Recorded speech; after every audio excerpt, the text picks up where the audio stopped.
Hello, I'm Kamruddin Bibhav. Welcome to webacademybd.org. HTML5 and CSS3 Beginner Bangla Tutorial 21. So আমরা এই টিউটোরিয়ালে দেখব child selector সম্পর্কে ধারণা নিব। দেন আমি একটা টেক্সটকে কিভাবে অ্যালাইন করতে হয়, মানে লেফট রাইট অ্যান্ড সেন্টার করার দুটি পদ্ধতি দেখাবো আপনাদেরকে। ওকে, আমি নোটপ্যাড প্লাস প্লাসে চলে যাচ্ছি। সো আমি প্রথমে একটি H1 ট্যাগ নিই, হেডার। ওকে, sorry, just hello world.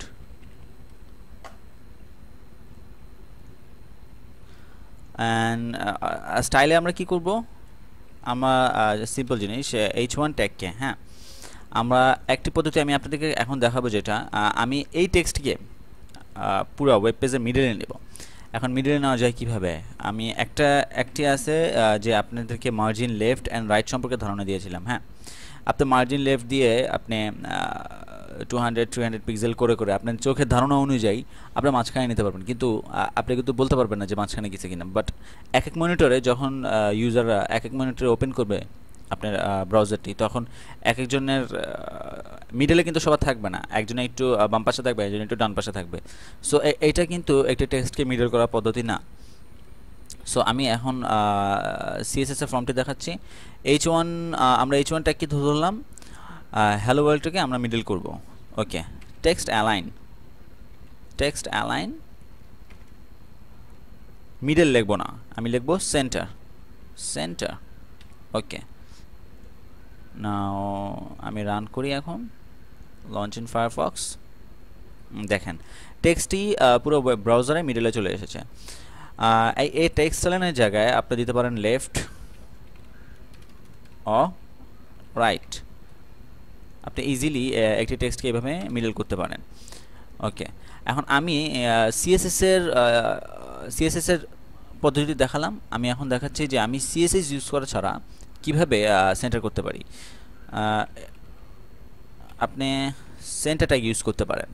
Centre tag use করে মাঝখানে হ্যালো ওয়ার্ল্ড লিখতে পারেন, এটি একটি পদ্ধতি। আরেকটি পদ্ধতি হচ্ছে, আমি ওখানে কি লিখেছিলাম, text align centre left or right. হ্যাঁ, এখানে লিখবো শুধু অ্যালাইন।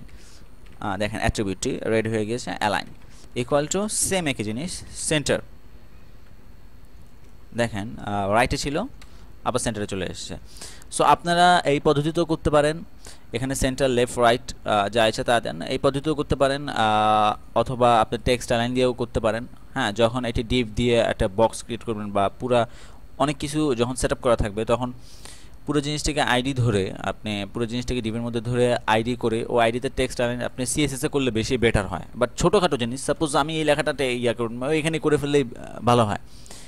বাট যখন এই style.css গ্লোবাল থাকবে আপনার 100টা পেজের মধ্যে, প্রত্যেকটা H1 ট্যাগের হ্যালো ওয়ার্ল্ড মিডল হবে, তখন এই গ্লোবাল CSS আপনি কিন্তু অবশ্যই এখানে করতে হবে। So that's it. আমি এখন চাইল্ড সিলেক্টর সম্পর্কে ধারণা দিব। চাইল্ড সিলেক্টরে চলে যাই। সো আমি একটি ডিভ নিই। Okay, div, then ULLI.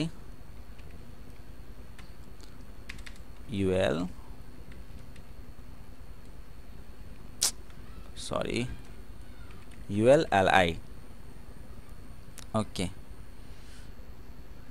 test 1,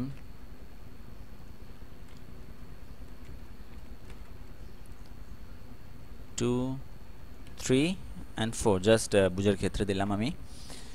ওকে, সেভ। আমি ডিভে একটি না, ডিভ আপাতত কিছু জিনিস নেই, একটু পরে নিই। ওকে, এখন দেখেন, সরি 1 মিনিট, আমি আরেকটি ULLI এখানে ক্রিয়েট করি ডিভের বাইরে। Test 5, 6, 7 and 8। সো আমি যেটি দেখাবো CSSটা করে দেখেন। আমি প্রথমে ডিভটিকে ধরলাম। দেখেন আমি প্রথমে ডিভটিকে ধরলাম, দেন আমি UL-কে ধরবো, দেন আমি LI-গুলোকে ধরবো। হ্যাঁ, বিকজ আমি চাচ্ছি কি এই টেস্ট 1, 2, 3, 4 এই চারটিকে এটা কালার করব। হ্যাঁ, সো প্রথমে আমি ডিভ ধরলাম, দেন UL ধরলাম, দেন LI ধরলাম। ওকে, দেখেন একসাথে তিনটে ধরেছি আমি। সো কালার রেড, উপরে চারটি রেড অ্যান্ড নিচের চারটি কিন্তু ঠিক আগের মতোই আছে। কারণ কি? বাট আমি কিন্তু ULLI রেড করেছি, সো আমার ওয়েব পেজে যত ইউএলএল রেড হয়ে যাওয়ার কথা না। এখানে দেখেন প্রথমে আমি ডিভটিকে ধরলাম, যেই ইউএলএলআই ডিভের ভিতরে আছে, হ্যাঁ ডিভ ইউএলএলআই, যে ইউএলএলআই ডিভের ভিতরে আছে সেম এই ফর্মে ডিভ ইউএল অ্যান্ড এলআই, সেই এলআইগুলো ডিজাইন হবে, আর বাকিগুলো কিন্তু ডিজাইন হবে না। আপনি যদি এভাবে দিতেন, হ্যাঁ তাহলে কিন্তু সব ইউএলএলআই ডিজাইন হতো, দেখেন সব রেড হয়ে গেছে। সো এভাবে আমরা অনেক রকম কাজ করতে পারি।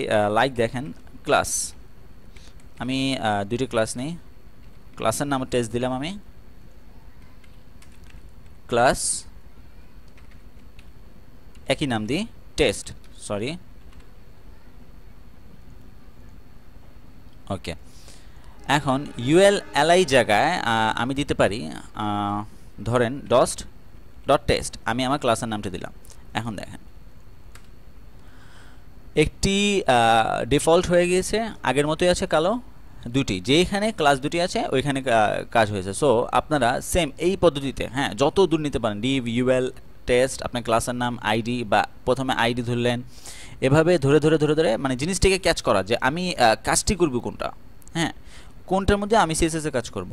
সো এভাবে আপনি চাইল্ড সিলেক্ট করতে পারেন যে কীভাবে মানে সিলেক্ট করে একটি পর একটি সিলেক্ট করে আপনার সিএসএস করতে হয়।